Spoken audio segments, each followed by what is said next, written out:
Miss LB here, coming to you from my living room, which is strange, and I miss you a lot. I've been thinking over the last couple of days how I can best be your teacher from my house as opposed to in our classroom.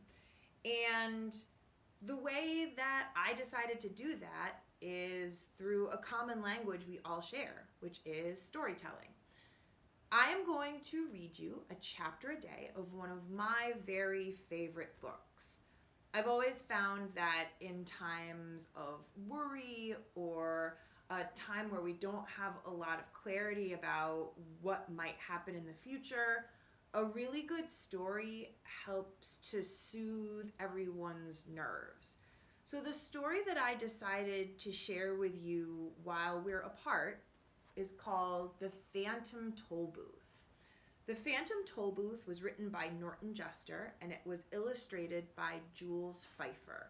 It was written in 1961, so it's a story that's older than all of us.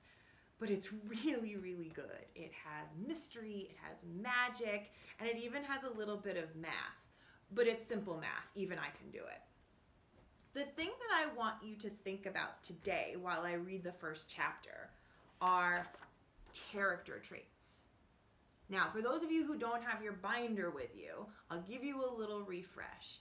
Character traits are words that describe a character. I bet you could think of a lot of character traits that are describing how you're feeling right now. Perhaps a character trait that you're feeling is anxious, or perplexed, or maybe a little curious. All of those character traits will describe our protagonist of Milo in this first chapter, but there's so much more. So, while I read, I would like you to please write down the answers to 2 questions. Maybe you have your journal. Great. Write it down on the next available blank page. If you don't have your journal, that's okay. You could even take notes on your cell phone if you're not using it to watch me. However you choose to write it down, that's fine, but we're going to use this moving forward as I keep reading. The 2 questions I want you to answer today are, what character traits would you use to describe Milo? And how do you, as a reader, connect to him as a protagonist? So again, as I read, you're going to think about 2 things. What character traits describe Milo, and how do you connect to him? So Noodles, without any further ado, here is Chapter 1 of The Phantom Tollbooth. Chapter 1, Milo.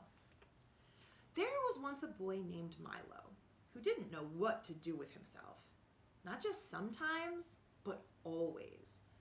When he was in school, he longed to be out. And when he was out, he longed to be in. On the way, he thought about coming home.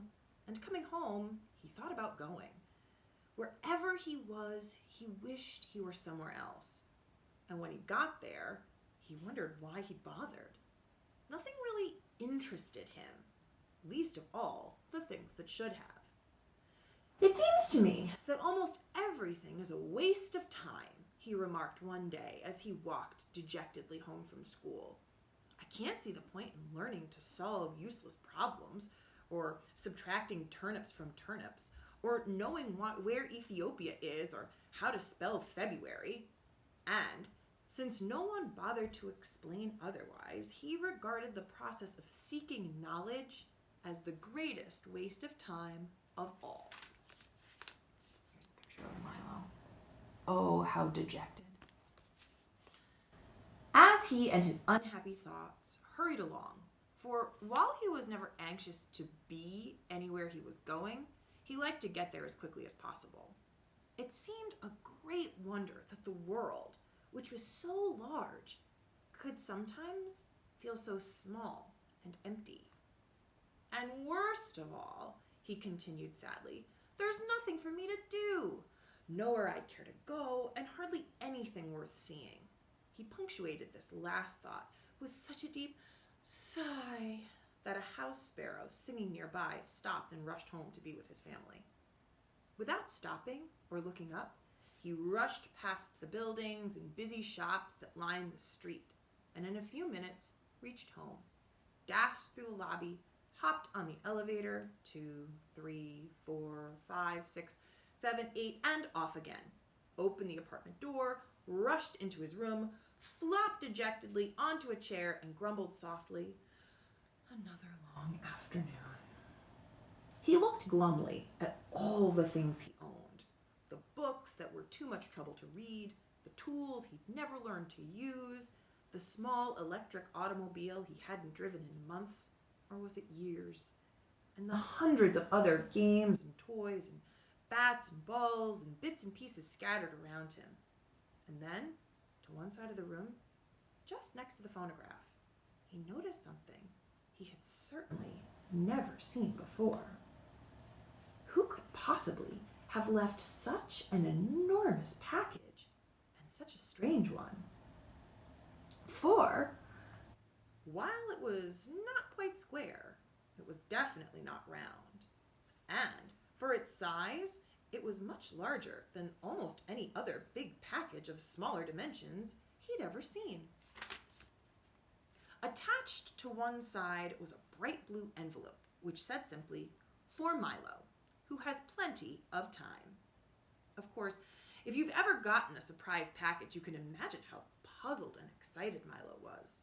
And if you've never gotten one, pay close attention, because someday you might.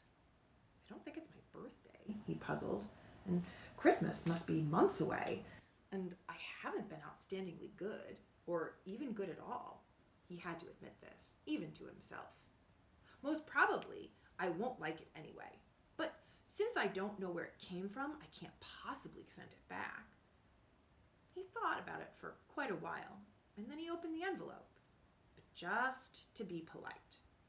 "One genuine turnpike toll booth," it stated, and then it went on. "Easily assembled at home, and for everyday use by those who have never traveled in lands beyond." Beyond what? Thought Milo as he continued to read. "This package contains the following items. One genuine turnpike toll booth to be erected according to directions. 3 precautionary signs to be used in a precautionary fashion. Assorted coins for use in paying tolls. 1 map up to date and carefully drawn by master cartographers depicting natural and man-made features. 1 book of rules and traffic regulations which may not be bent or broken."